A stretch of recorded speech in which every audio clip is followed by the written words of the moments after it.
So I'm gonna go ahead and share my screen so that everyone can see it. This one. Okay, are we all good? Thumbs up, we can all see? Perfect. All right, so my name is Steenz. I am a cartoonist and editor and educator here in St. Louis.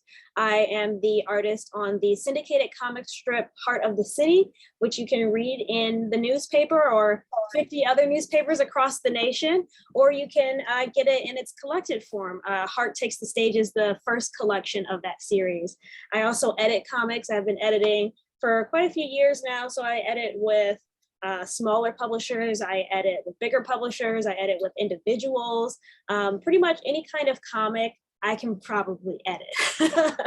And then I also teach comics. So I teach cartooning at Webster, and I also do classes at the St. Louis Artists Guild and workshops like this. So let's get right into it. I usually like to start off by showing off my portfolio. So many people get into comics and they don't really know where to start when it comes to content. Like, what do I actually start drawing to get people to notice my work?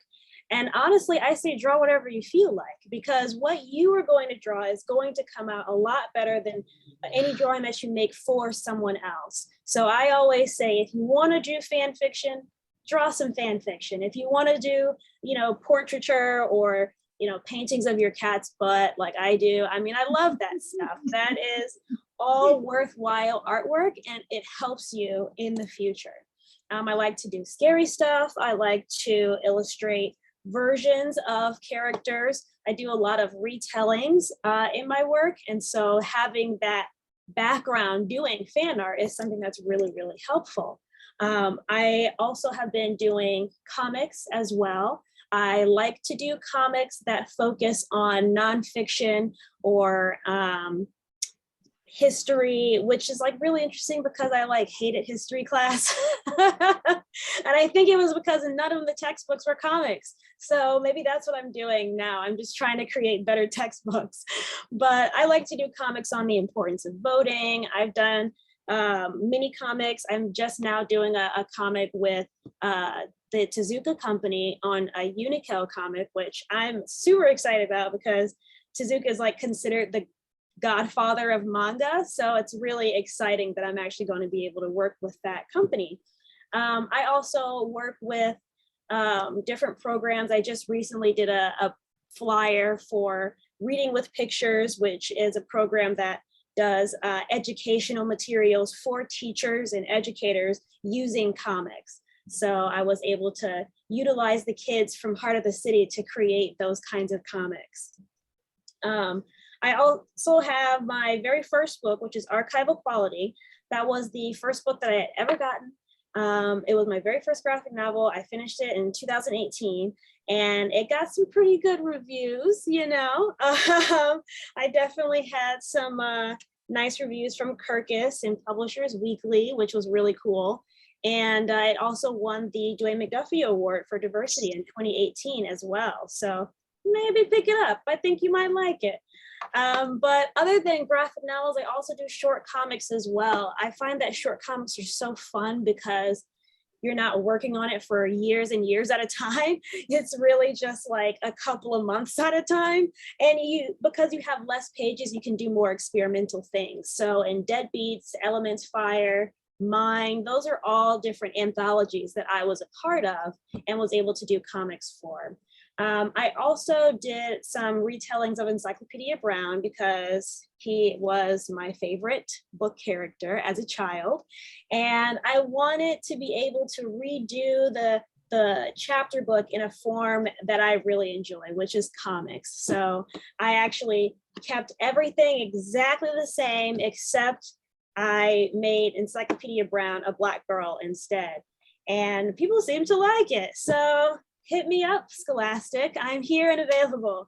But I think that sort of work actually got more people to see the kind of stuff that I can do, which eventually led me into working on Heart of the City. But not only do I do comics on history and nonfiction, I also like to do comics that are very low stakes as well. So this middle comic here is one that I did when My spouse got us the wrong toothpaste. And for a week, we were tormented because we hated the toothpaste and didn't want to tell each other how much we hated the toothpaste. And it's just a silly situation. And I love making comics about those kinds of situations because they happen to everyone. There's a zine that I just recently read where it's a short story about how they found their living room rug for $35. And in my head, I was like, what a deal. But like, that's a great thing to make a comic about, something that is happening in your life. What I'm currently working on, and I have been working on for the past 2 years, is a graphic novel history of tabletop role-playing games. It's called Side Quest. So we go all the way back to Han Dynasty China. We take you throughout the world to show where the inspirations came for tabletop role-playing game, from chess all the way to board games to psychology. We go into all of it ending up in where we are today. So that's where I'm working on right now. I just finished some inks and I'm still not done. One day it will be finished. But in the meantime, there's Heart of the City. So Heart of the City is a syndicated comic strip that was created by a guy named Mark Tutuli. And he had done this comic since 1999, or maybe it was even 2000. And it was about Hart Lamar, and she's a girl that lives in Philadelphia, and she's precocious, and she's wanting to be the center of attention. She wants to be an actress. And the comic had gone on for about 20 years. And after that, Mark Tutuli decided that he wanted to retire. He wanted to do other things, which it is a daily comic for 20 years. So I understand wanting to retire. And they reached out to me. And the editor on that actually said that what made her reach out to me was my ability to take characters that were already established and reinvent them for new readers. So that just shows you that, you know, if you are doing what you want to do, people will be able to actually see that this is something you're very passionate about. So the first thing I did is I redesigned all the characters. Maybe if we have time, I'll let you see some of the original characters on gocomics.com, but I definitely gave it a full facelift. And Heart Takes the Stage is the first collection of those comics. It is a daily comic strip. So it goes from April 2020 up until today and in the future, and who knows how long I'll do it.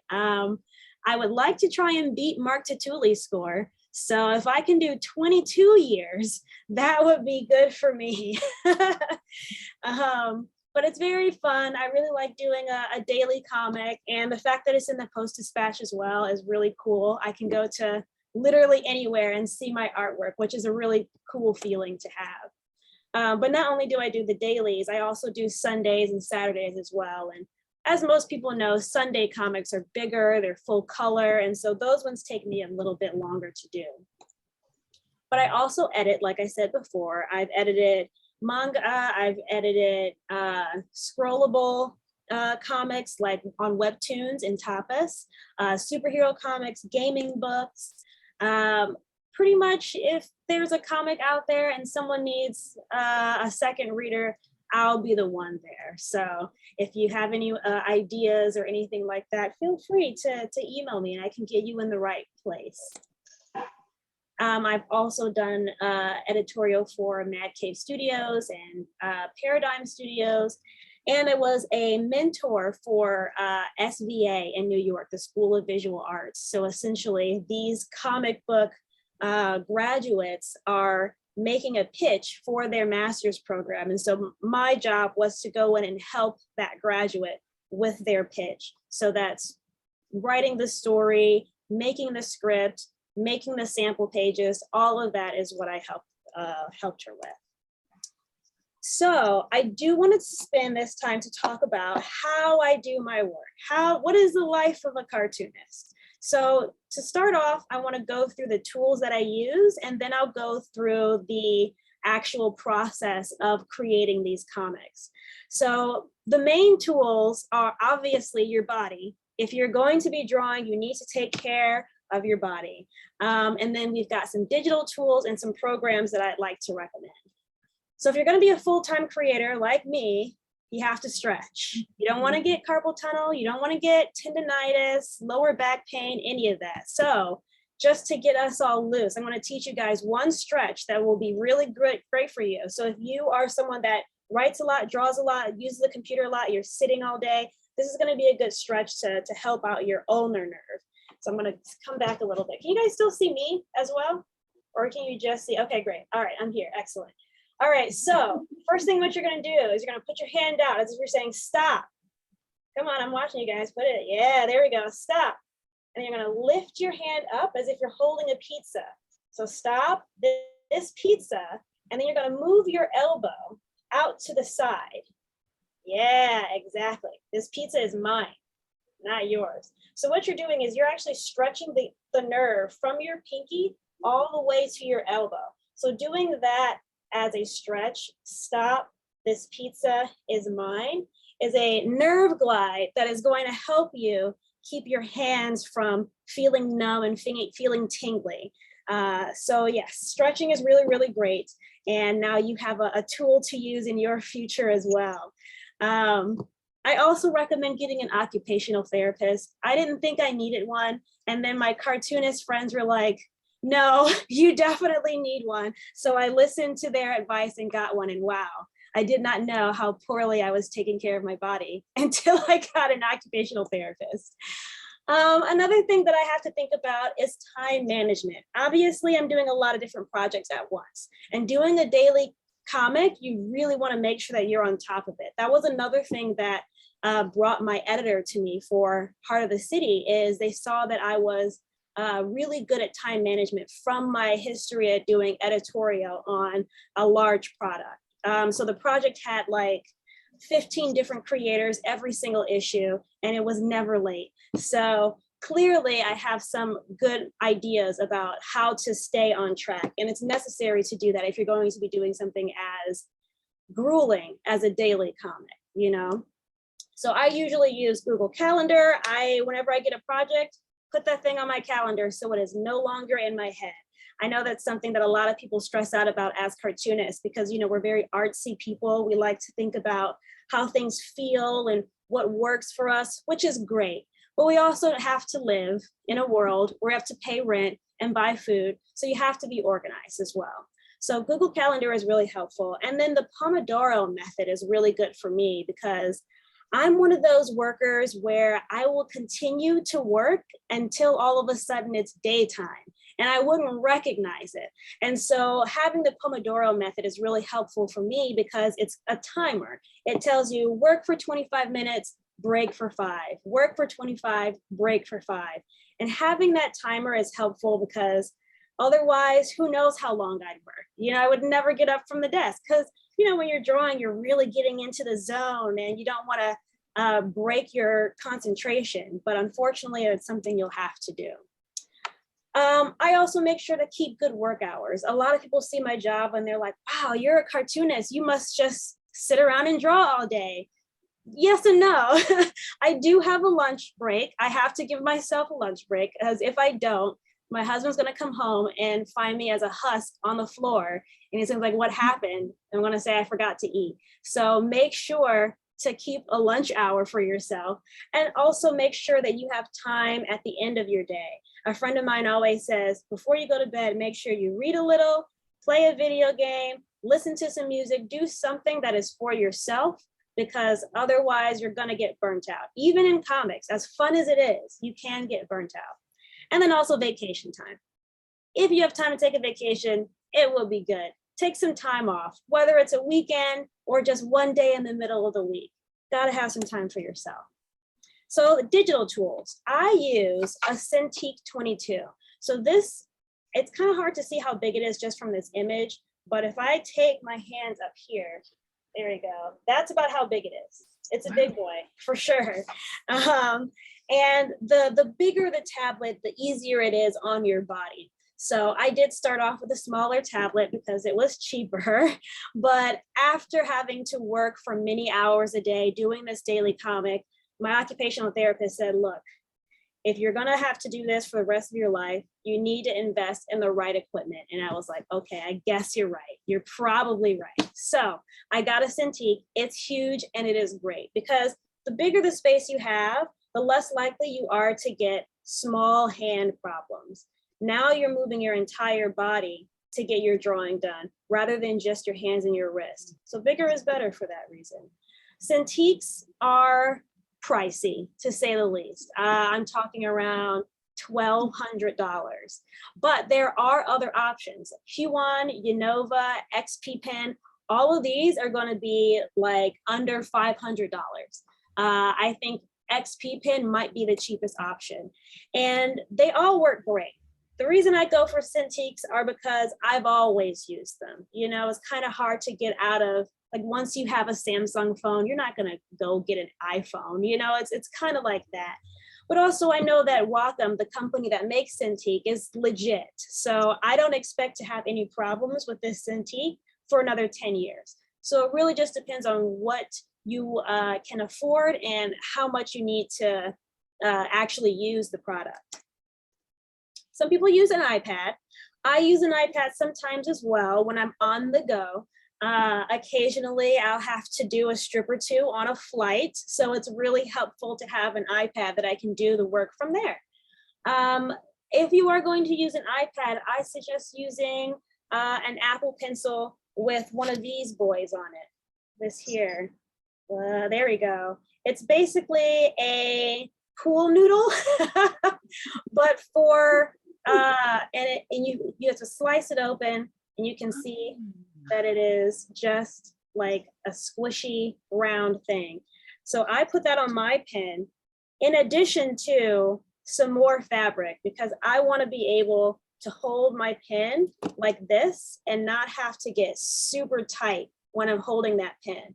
Because the more you hold on your pen, the tighter your grip is going to be, especially when you're in that zone and you're drawing and your face is on top of your screen.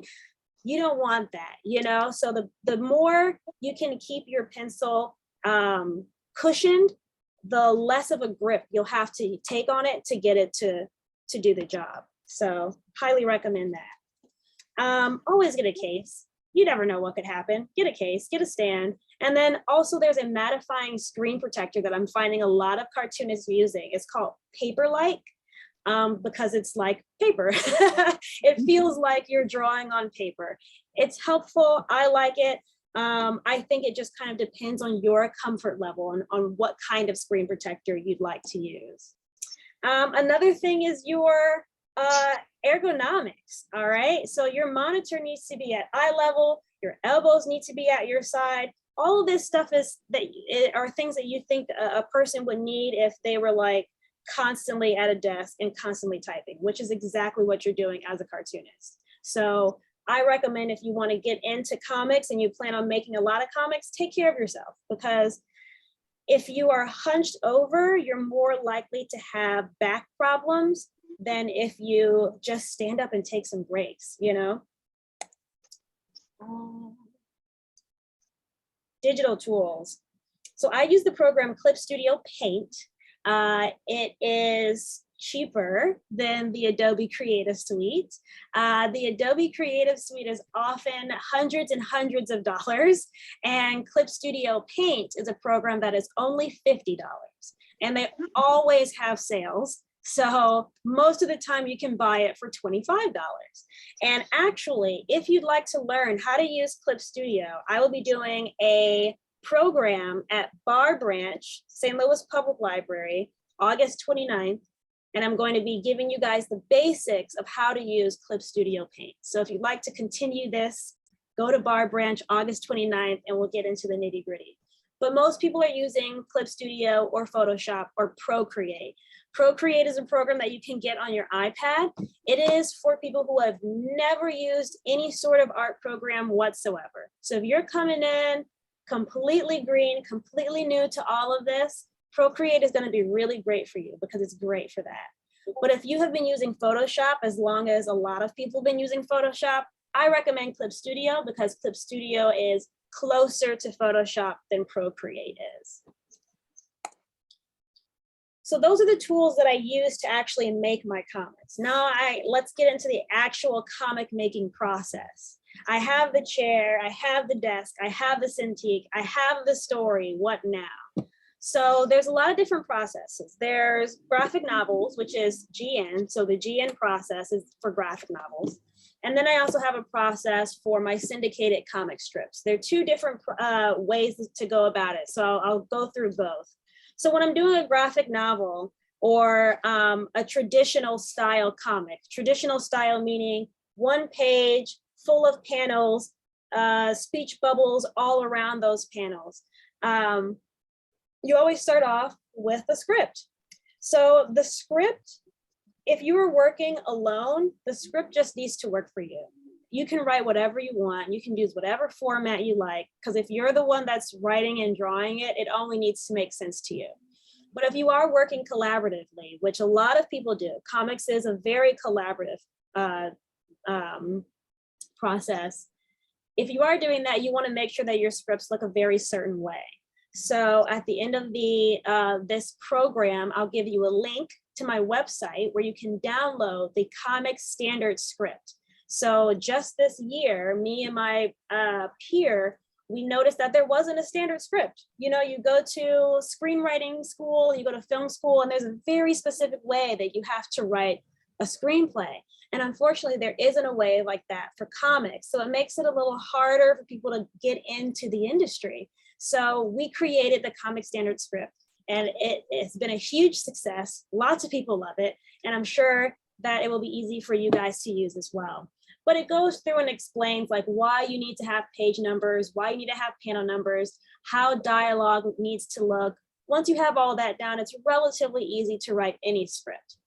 So once I get the script, the first thing I'm going to do is do thumbnails. So thumbnails are basically your roughs. You're laying out where things are going to go. You're not going to get too detailed on character or the details of houses and backgrounds. You're just trying to figure out layout first. So after I do layouts, this is where I start adding in where the dialogue is going to be. So you can see text box 1, text box 2, and then the different numbers for each of the dialogue boxes as well. And this example, I could be a lot better about leaving space for lettering in this example in particular, but this was done a few years ago. I promise you I'm a lot better at it now. So another thing that I like to do when I do thumbnails is I like to put the dialogue on the side here, because oftentimes when you're working with an editor, they don't really want to go through and try and figure out, okay, that's a 1, so it must go here, that's a 2, so who's saying what? It's a lot easier to do it this way. This is my new and improved thumbnail format, which is putting the dialogue all on the right, so it's a lot easier for people to read your thumbnails and understand what's going on. These are another example of my thumbnails. These are actually from the first few pages of side quests. Then you go into pencils. Now here's where you get all the little details. So that's like full illustration, laying out where dialogue is going to be, so on and so forth. I did this for Scholastic Storyworks, which is a magazine that they have. And it was really interesting because not every editor that you work with is going to have a background in comics, since it is still a relatively new industry in the traditional sector. And so oftentimes I find myself having to do things a lot slower so that the editor kind of understands what I'm talking about. But in these pencils, this is where I get all of the detail. And then once the detail is all in, I know where everything's going to be, that's when I can start inking. So this is an inked page from a different comic that I did.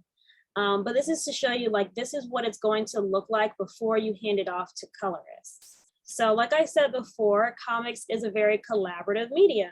So sometimes you'll have one person doing pencils, another person doing inks, and then another person doing letters, and another person doing colors. So you want to make sure that it's in the best form that it can be every single time you go through these sections.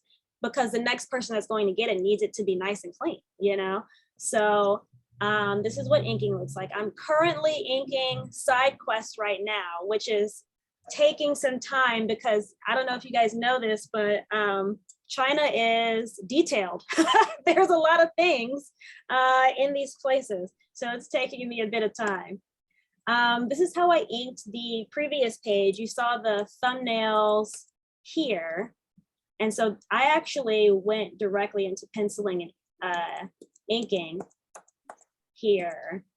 So with this page, because there were no characters and I can really focus on the mood and the background and the grittiness, I kind of wanted to try something different with how I inked. I wanted to make it seem spookier because it's a scary story. So I definitely put in more effort to make things look more texturized in this version. And then you get to colors.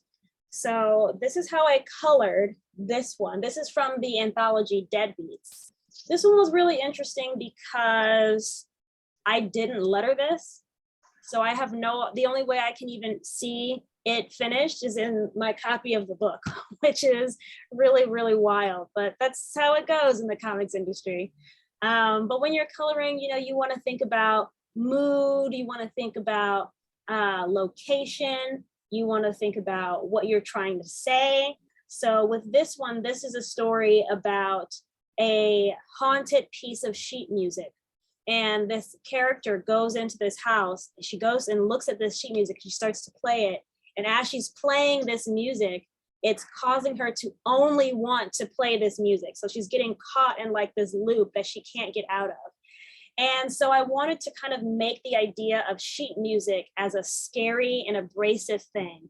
And so that's what these red and black lines are supposed to represent, you know, because how sheet music is always, what, 4 or 5 lines going across. I was like, well, what if these lines were not actually horizontal? What if they're coming diagonally? And what if they're broken up? And so design-wise, that's where my head was with this. And I think it looks pretty cool, but that's the reason that I did it. And this is how I colored the Scholastic comic that you saw before. So here's how it looked in pencils. And then here's how it looked when it was done. And so the color is definitely very different, you know, like this is dark and moody and atmospheric, and this one is bright and simple. And it's because this one is for younger readers and this one is for adult readers. So you always have to think about your demographic when you're working as well. Knowing who's going to be reading your book is going to make the entire process make more sense. Your finished product is going to feel more correct if you are thinking about who's going to be reading the comic. So when I do my comic strips, it's a little bit different than when I do a full regular standard comic. So for one, there isn't just one story. With Heart of the City, because it is a syndicated comic strip, there's a million stories and there will be a billion more to come. So I have to constantly have ideas for what I want these stories to be. Now, most syndicated comics are current event comics. They're current event gag comics. So that means that they're tuned into what's going on in the world. And some of these comics are making a comment about those things. My comic is not like that because that seems like a lot of work.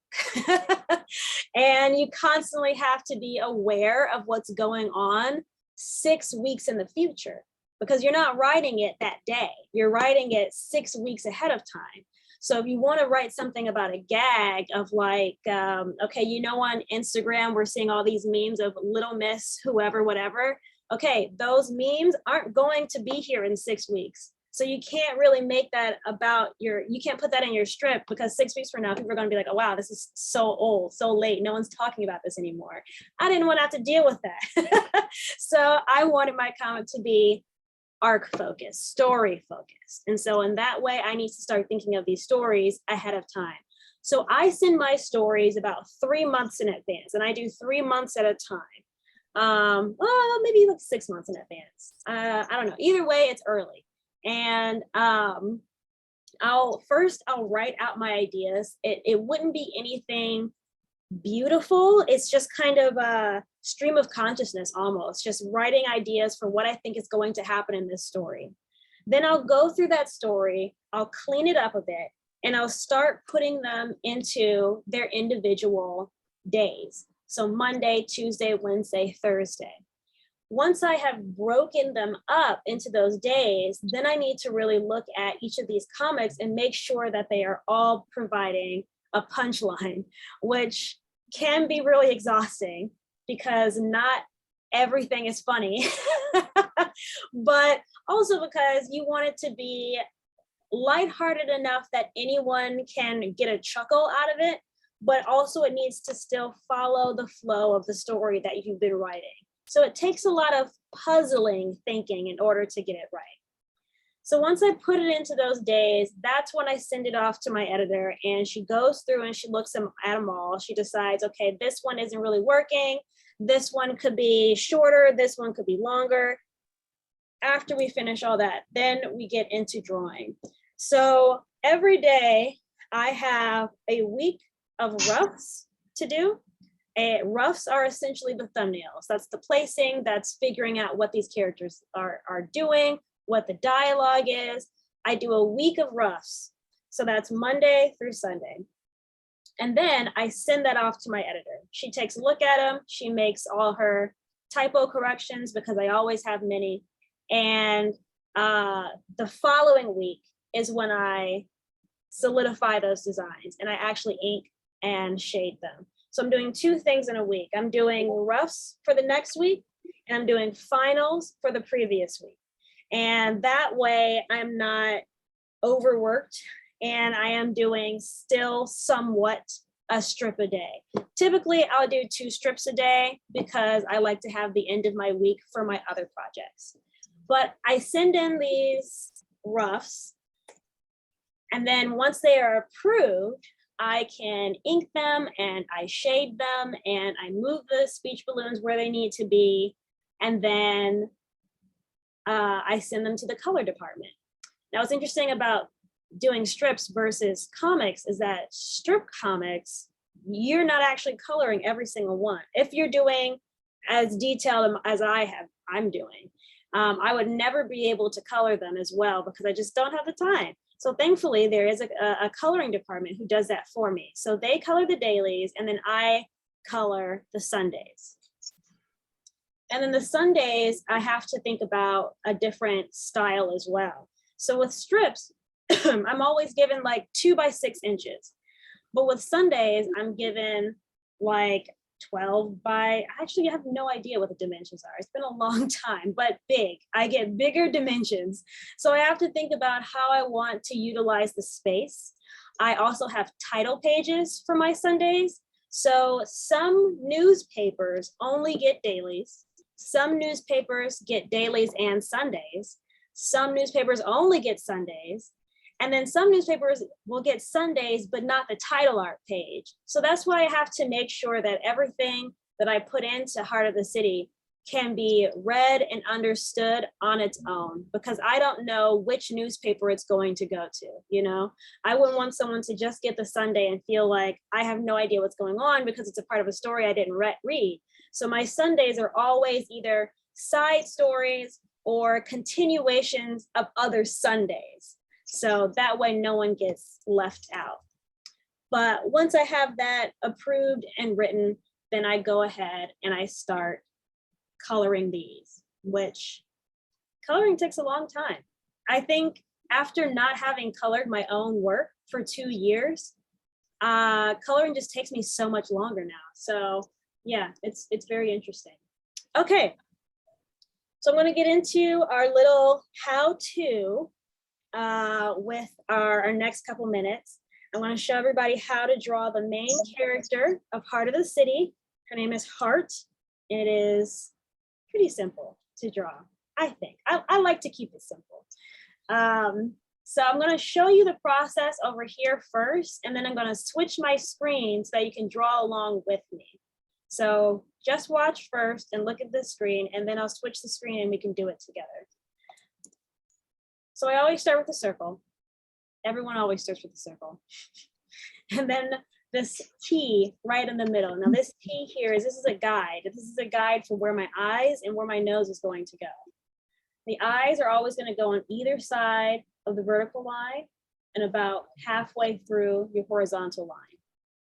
Now, this is not how it is for absolutely every person. It is for like generally, but you can choose yourself what kind of design you want to do for your own characters. But this is how it goes for her.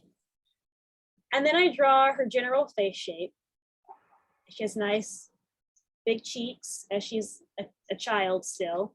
And then I put in her eyebrows, and then I put in her mouth. And then she has like big 2 front teeth, in that you can always see her 2 front teeth when she's speaking, because you can always see my 2 front teeth when I'm speaking. I put a lot of myself into this comic, it's true. And then after drawing in those details, then we get into her hair. She's got bangs, so I draw her bangs first. And then I draw her ponytail, which is a good ponytail. Everyone likes a good ponytail. So I'm gonna switch over to my drawing screen.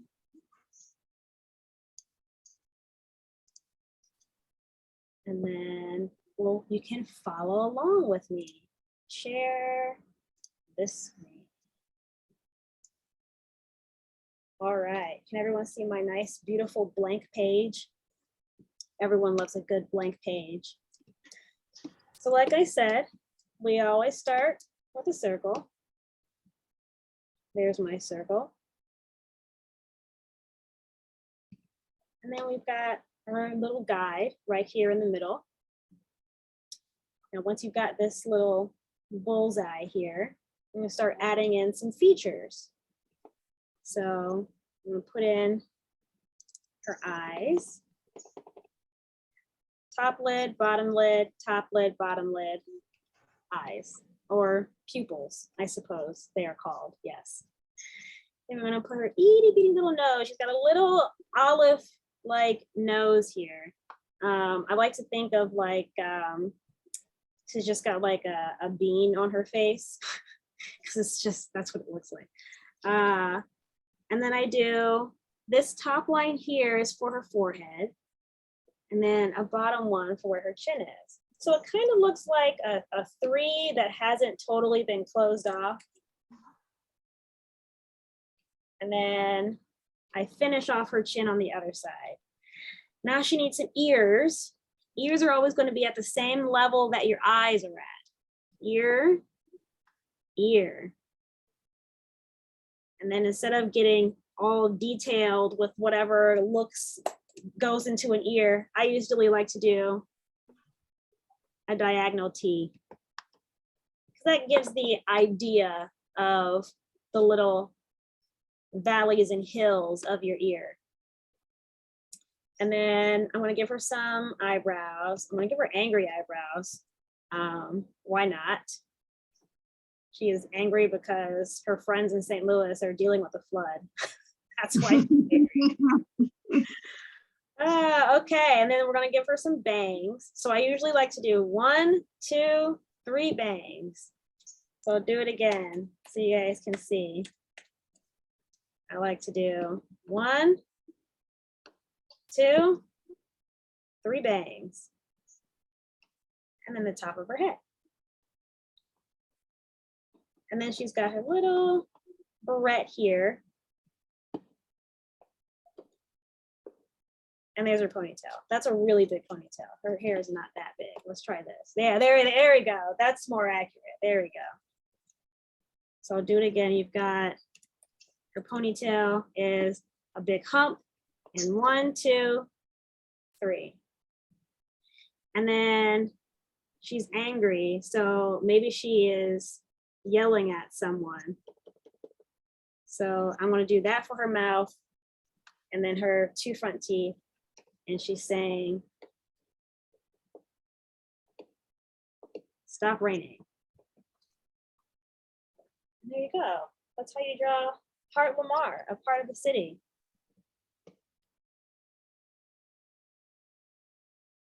And then that's me saying, wow, good job. Someone is really good at drawing in here. I think it's neat. But yeah, there you go. So we've got like 15 minutes left. So I'd love to just kind of sit and chat and do like a quick, like a Q&A with you guys while I draw. And we can talk about comics and whatever else you guys like to talk about. If you have any questions for me. Also throw out some ideas for what I should draw. Should I draw more heart characters? I feel like I can draw anything besides animals. I'm pretty bad at drawing animals. Well, let's see how I can do it. Let's see. So far, I'm doing pretty good, I think. I think this is a cat. Oh my God. That can't be right. What am I missing? Oh, whiskers. Now it's definitely a cat. So yeah, any questions you want to pop in the chat or just raise your hand and toss it out. We can talk about getting into comics. We can talk about my book and my next books that I'm going to be doing. Any questions? I have one. Yeah. This is weird and it's coming from left field. How does the pay structure work for a syndicated comic? Yes.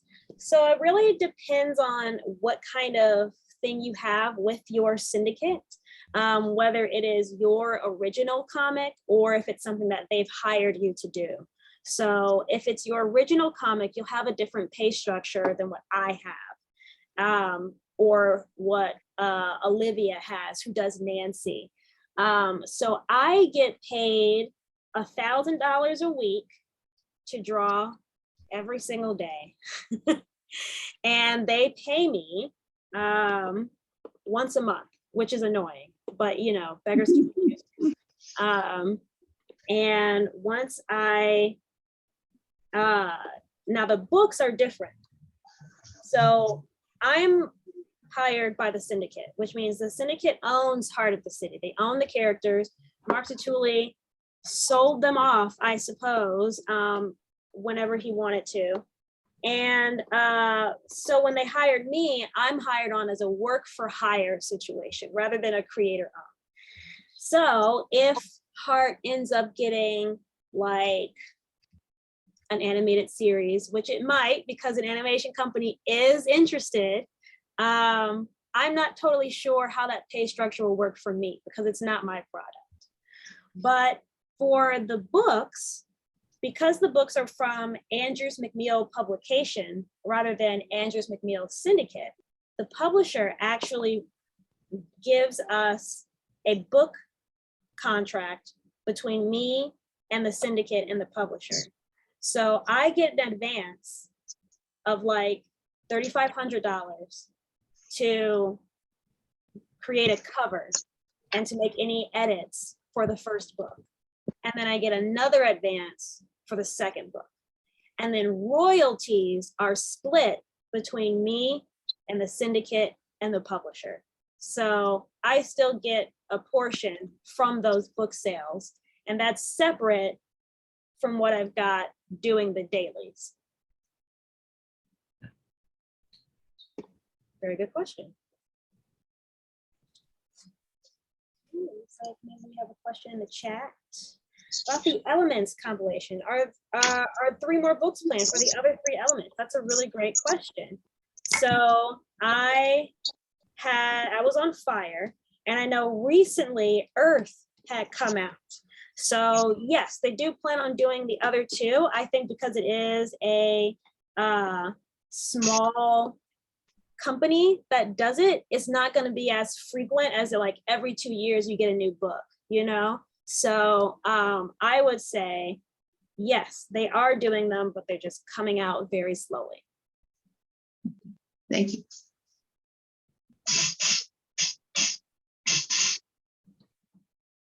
Any other cues? What else can I draw? You know, there's another exercise that I think people will really like. A lot of times when I do these kinds of programs, everyone asks you, how did you find your style? How did you find your cartooning style?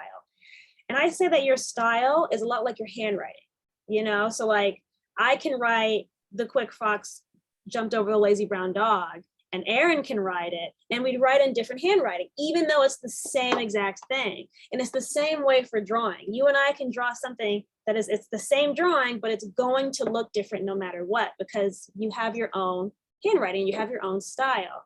So a really good exercise to improve your style is to do a timed exercise. So if everyone, this is not going to take too long, it's going to take like maybe 5 minutes tops. So everyone get out a piece of paper, and I'm going to put up an image on the screen, okay? And I'm going to want you to draw the image on the screen.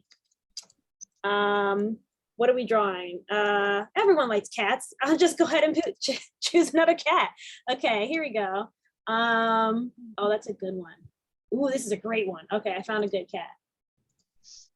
All right, open image in new tab. All right, I'm gonna share my screen again.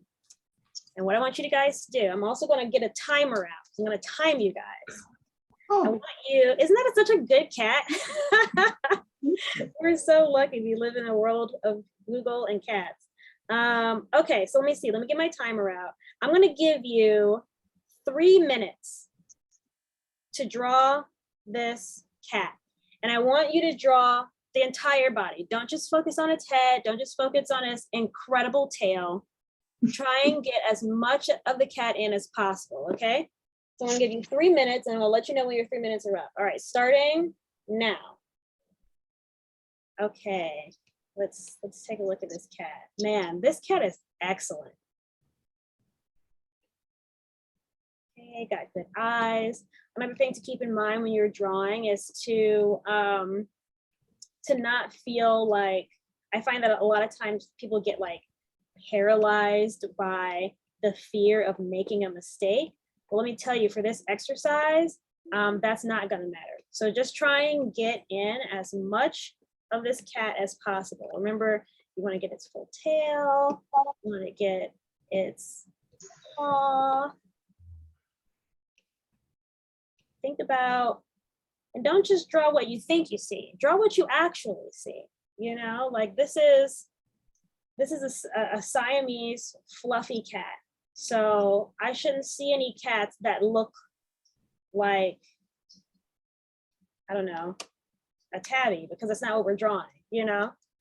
I find a lot of times people will draw what they think they see. They're like, oh, it's a cat. Well, it's gonna have ears, and the ears are gonna look like this. Well, take a look at your reference. Do the ears look like that? So draw what you actually see, not what you think you see. And that also will keep you from sticking to just drawing from memory rather than drawing from life. I've been watching, you're about halfway through, by the way, we got 1.5 minutes left. I've been watching the British show Portrait Artist of the Year. I watched all 8 seasons in like a month. It was wild, but I noticed that a lot of the contestants on there would struggle when they had to draw a Black person because they had never drawn outside of their family, their friends.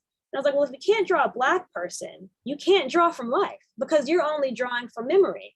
So that's why I always tell people, draw what you see, not what you think you're supposed to see.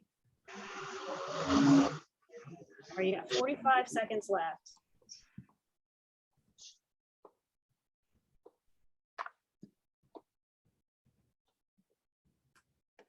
I officially love this cat. If you find me online and I have another Siamese cat, this is why.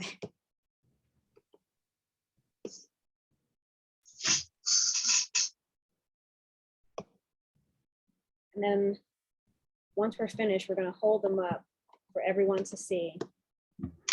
Okay, your 3 minutes are up. So I want you to stop, look at your drawing. Then I'm gonna have you do it again. But this time I'm only going to give you 1 minute. Okay? How do you think that's going to be? You think you're going to do better? You think you're going to do worse? Minute starts now. Go.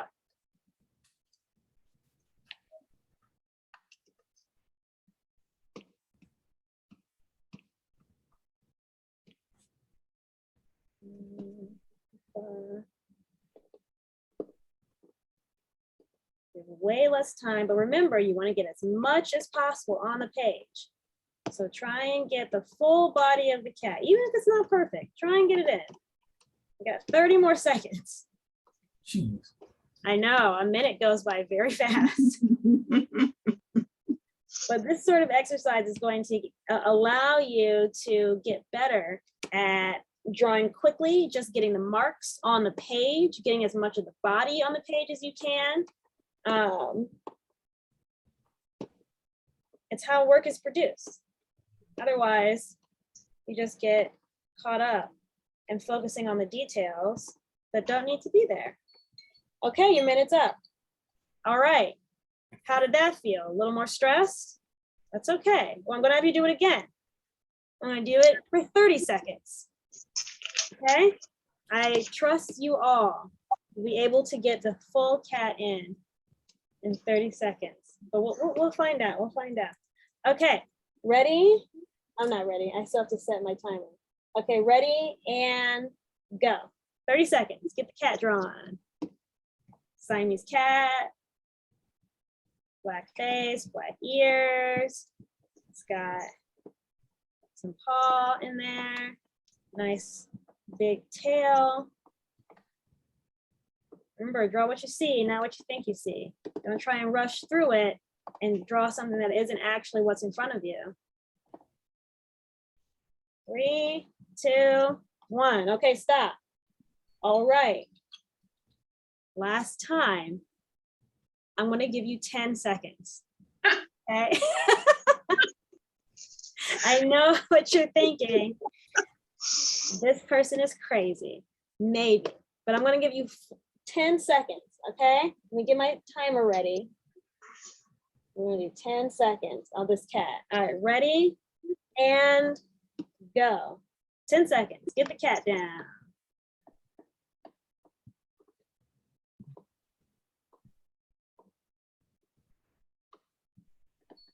Stop.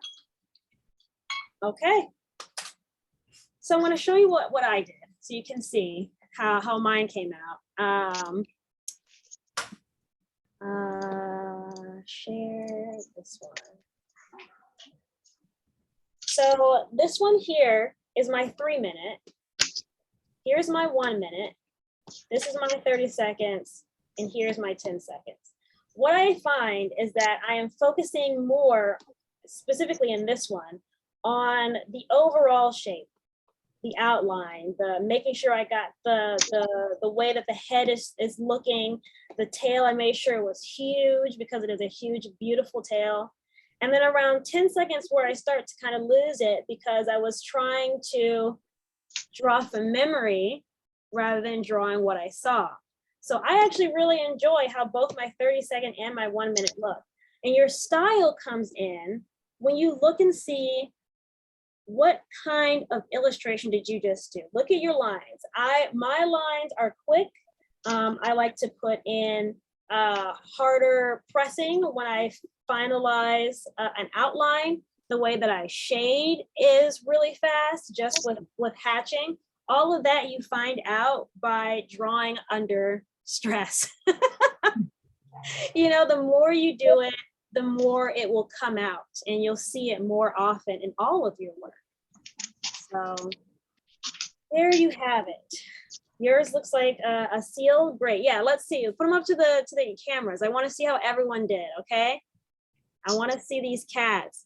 Yeah, there they are. No, I only did Oh, two. yay. Not working with me. Yay. I only did two because this is not what I expected. I've learned a lot. I'm totally lost in this, but I'm always willing to learn something. That's right. So Excellent. And so yes, this is how I get people excited about creating and doing comics, because comics especially is something that you need to do with very clear time management.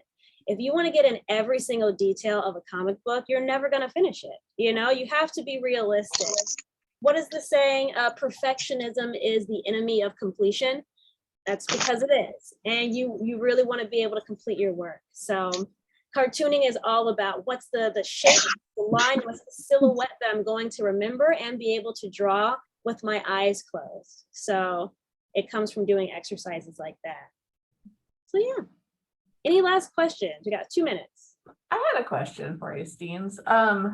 You know, you've been in comics and graphic novels for so long. Do you feel like, along with the art and the structure and everything that you do you feel like you still have to market yourself too? Like, are you putting yourself out there to get those editorial jobs? Yeah. Well,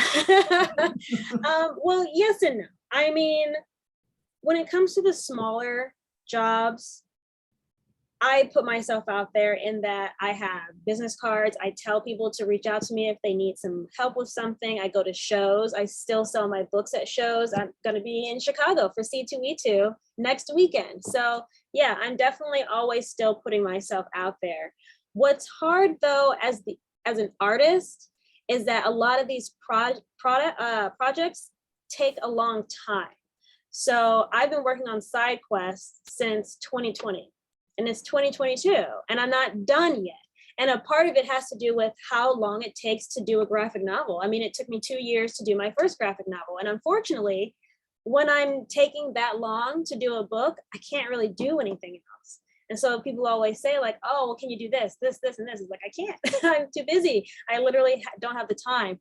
So, and that's actually one of the downsides to being a cartoonist professionally, because books don't pay creators to live. They pay to create. So most book deals, you're going to get a deal at the beginning.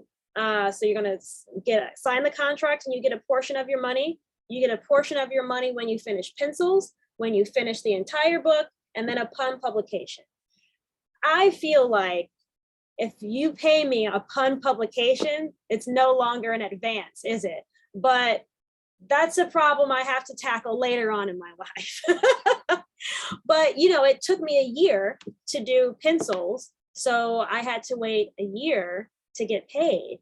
And I can't really live off of nothing. So I find myself going to these conventions, telling people if they need an editor, let me know, doing these smaller projects to supplement the time or to supplement the money that I'm not getting from these longer books. So yeah, but I do have a good story. When I bought my house, my loan person was like, do you have a website? How do you make money like as a freelancer? And I was like, I have a Wikipedia. Okay, if someone wants to look me up, they can find me. It was a really good, you know, brush off my shoulders moment. But yeah, there we go. Well, this was a really great program. Thank you guys for coming and listening to how I do my work and how I teach. And I hope this excites you to read more comics and maybe make a few yourself. Thanks so much.